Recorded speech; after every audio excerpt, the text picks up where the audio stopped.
Good afternoon. This is knowledge time. Welcome, alchemists. Today, we will be continue. I will be continue reading from the book of The Laws of Human Nature by Robert Greene. We're in chapter 2. This is part 2, and it begins. 4 examples of narcissistic types. Okay, I'm gonna go through the 4 types. Today I'll do the first one today, the second one tomorrow, so forth and so forth. So today will just be one of the narcissistic types. There's 4 types. This is part 2. The complete control narcissist. When most people first meet Joseph Stalin, 1879 to 1953, in the early parts of his reign as premier of the Soviet Union, they found him surprisingly charming. Although older than most of his lieutenants, he encouraged them all to address him with the familiar "you" form in Russian. He made himself completely accessible even to junior officials. When he listened to you, it was with such intensity and interest, his eyes boring into you. He seemed to pick up your deepest thoughts and doubts, but his greatest trait was to make you feel important and part of the inner circle of revolutionaries. He would put his arm around you as he accompanied you out of his office, always ending the meeting on an intimate note. As one young man later wrote, people who saw him were anxious to see him again, because he created a sense that there was now a bond that linked them forever. Sometimes he would turn slightly aloft, and it would drive his courtiers crazy. Then the mood would pass, and they would bask again in his affection. Part of his charm lay in the fact that he imp- impo- impo- epitomized the revolution. He was a man of the people, rough and a bit rude, but someone an average Russian could identify with more than anything. Joseph Stalin could be quite entertaining. He loved to sing and tell earthy jokes. With these qualities, it was no wonder that he slowly amassed power and assumed complete control of the Soviet machinery. But as the years wore on and his power grew, another side of his character slowly leaked out. The apparent friendliness was not as simple as it had seemed. Perhaps the first significant sign of this among his inner circle was the faith of Sergei Kirov, a powerful member of the Politburo, and since the suicide of Stalin's wife in 1932, his closest friend and confidant. Kirov was an enthusiastic, somewhat simple man who made friends easily and had a way of comforting Stalin. But Kirov was starting to become a little too popular. In 1934, several regional leaders approached him with an offer. They were tired of Stalin's brutal treatment of the pleasantry. They were going to investigate a coup and wanted to make Kirov the new premier. Kirov remained loyal. He revealed the plot to Stalin, who thanked him profusely. But something changed in his manner toward Kirov from then on, a coldness that had never been there before. Kirov understood the predicament he had created. He had revealed to Stalin that he was not as popular as he had thought, and that one person in particular was more liked than him. He felt the danger he was now in. He tried everything he could to assuage Stalin's insecurities. In public appearances, he mentioned Stalin's name more than ever. His expression of praise became more fulsome. This only seemed to make Stalin even more suspicious, as if Kirov were trying too hard to cover up the truth. Now Kirov remembered the many rough jokes he had made at Stalin's expense. At the time, it had been an expression of the closeness that Kirov dared to laugh at him. But now Stalin would certainly see these jokes in a different light. Kirov felt trapped and helpless. In December 1934, a lone gunman assassinated Kirov outside his office. Although no one could directly implicate Stalin, it seemed almost certain that the killing had his tacit approval. In the years after the assassination, one close friend of Stalin after another was arrested. All of this leading to the Great Purge within the party during the late 1930s, in which hundreds of thousands lost their lives. Almost all of his top lieutenants caught up in the purge were tortured for confession, and after Stalin would listen eagerly as those who had conducted the torture would tell him of the desperate behavior of his once brave friends. He laughed at the accounts of how some got down on their knees and weeping, begging for an audience with Stalin to ask for forgiveness of their sins and to be allowed to live. He seemed to relish their humiliation. What had happened to him? What had changed this once so congenial man? With his closest friends, he could still show unadulterated affection, but in an instant, he could turn against them and send them to their deaths. Other odd traits became apparent. Outwardly, Stalin was extremely modest. He was the proletarian incarnate. If someone suggested that he be paid some public tribute, he would react angrily. One man should not be the center of so much attention, he would proclaim. But slowly his name and image began to appear everywhere. The newspaper, Pravda, ran stories on his every move, almost defying him. At a military parade, planes would fly overhead in a formation spelling the name Stalin. He denied having any involvement in this growing cult around him, but he did nothing to stop it. He increasingly spoke of himself in the third person, as if he had become an impersonal revolutionary force, and as such he was infallible. If he happened to mispronounce a word in a speech, every subsequent speaker from then on would have to pronounce it that way. If I'd said it right, confessed one of his top lieutenants, Stalin would have felt I was correcting him, and that could prove suicidal. And it seemed certain that Hitler was preparing to invade the Soviet Union. Stalin began to oversee every detail of the war effort. He continually berated his lieutenants for slacking their efforts. I am the only one dealing with all these problems. I am out there by myself, he once complained. So many of his generals felt like they were in a double bind. If they spoke their mind, he could be terribly insulted. But if they deferred to his opinion, he would fly into a rage. What's the point of talking to you? He once shouted to a group of generals.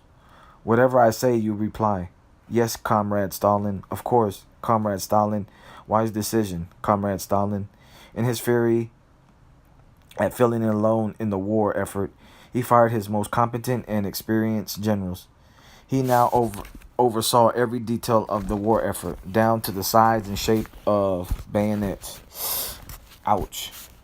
It soon became a matter of life or death for his lieutenants to accurately read his moods and whims. It was critical to never make him anxious, which made him dangerously unpredictable.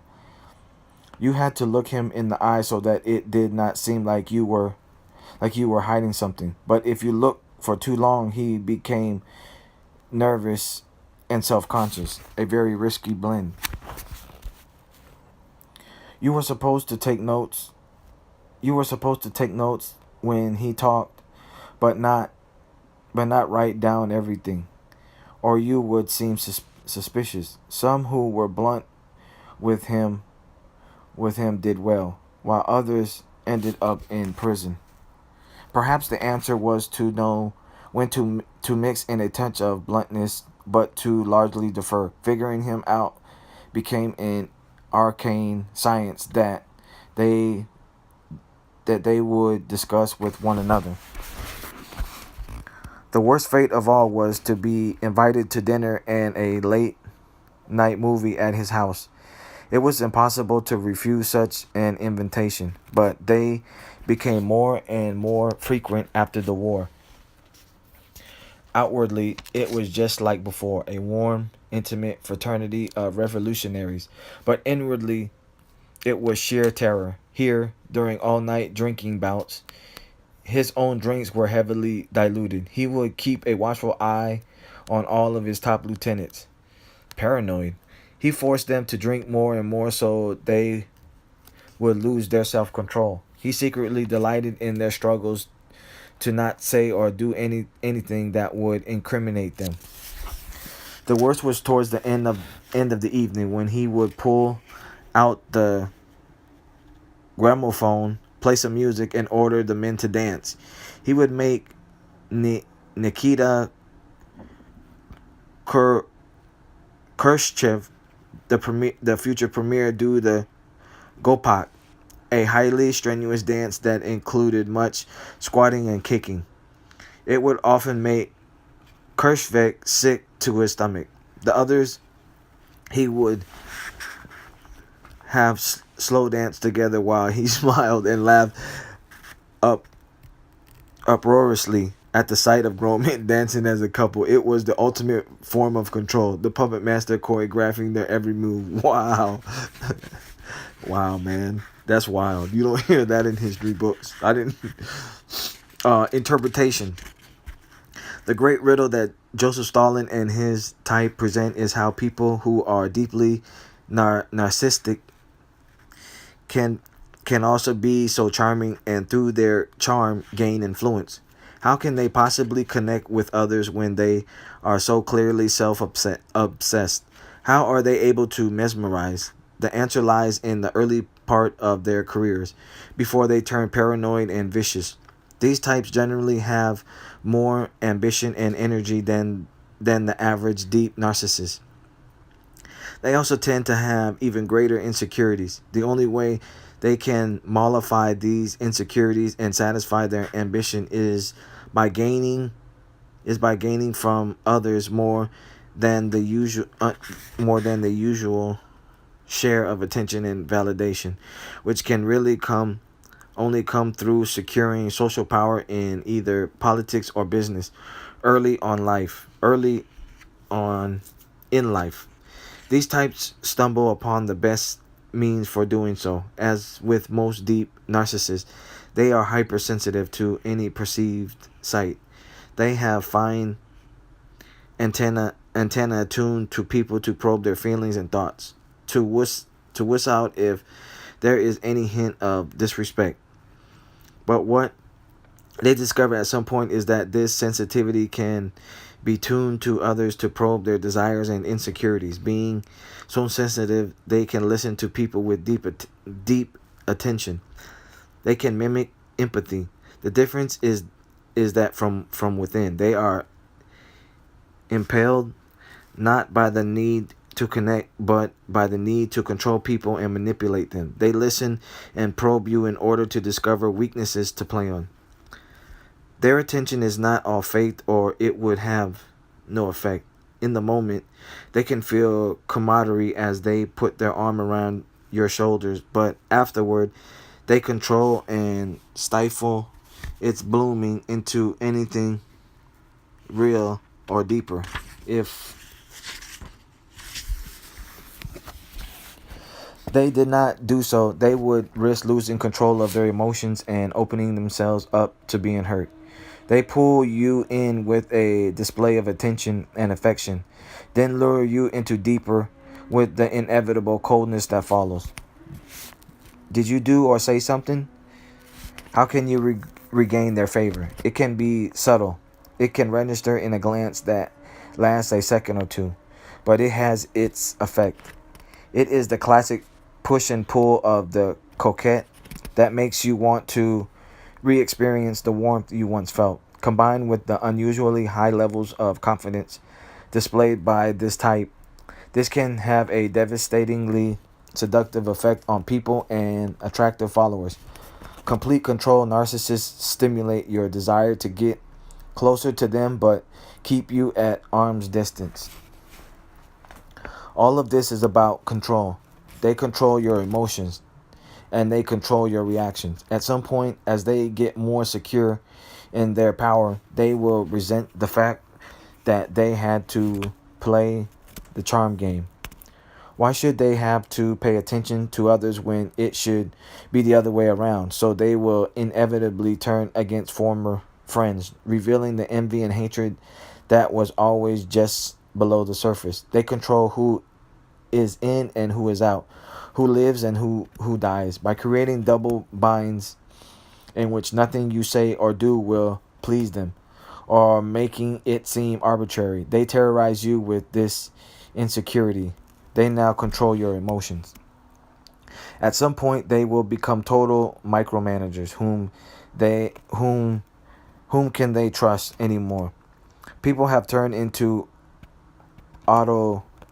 automatons, incapable of making decisions, so they must oversee everything. If they reach such extremes, these types will end up destroying themselves, because it is actually impossible to rid the human animal of free will. I preach. That's what I'm learning now. The animal in me. Love it. Love your animal. Man. Okay. Rid the human animal of free will. People rebel, even the most cowed. In Stalin's last days, he suffered a stroke, but none of his lieutenants dared to help him or call for a doctor. He died from their neglect, as they had come to both fear and loathe him. You will almost inevitably encounter this type in your life, because through their ambition, they tend to become bosses and CEOs, political figures, cult leaders.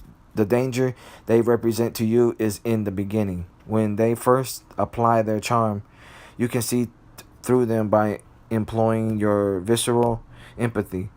Their show of interest in you is never deep, never lasts too long, and is inevitably followed by a coquettish pullback.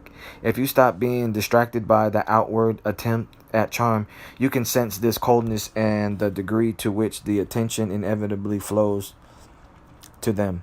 Look at their past. You will notice that they do not have one single deep and intimate relationship in which they expose any vulnerability. Look for signs of a troubled childhood. Stalin himself had a father who beat him mercilessly, and a rather cold and unloving mother. Wow, that's damn. Listen to people who have seen their true nature and have tried to warn others. Indeed, Stalin's predecessor, Vladimir Lenin, had understood his lethal nature, and on his deathbed he tried to signal this to others, but his warnings went unheeded. Notice the terrified expressions of those who serve such types on a daily basis. If you suspect you are dealing with this type, you must keep your distance. They are like tigers. Once you are too close, you cannot get away, and they will devour you. Yikes. So that's the end for part 2. That's the first narcissistic type. Tomorrow will be part 3. And the next narcissist is the theatrical narcissist. So in conclusion, subscribe to the channel, comment any questions you have, like if the information was inspiring for you, and share this knowledge with other alchemists. Oh, follow me on Instagram for more progressive knowledge. My Instagram is max_Bugatti_8008. Family first. I'm an investor, stocks and alternative energy. I'm a filmmaker. I'm an aerospace botanist. I have a confidence building program, and currently I'm out here in the East Bay, San Francisco. While you're slaying dragons, I'll be taming them.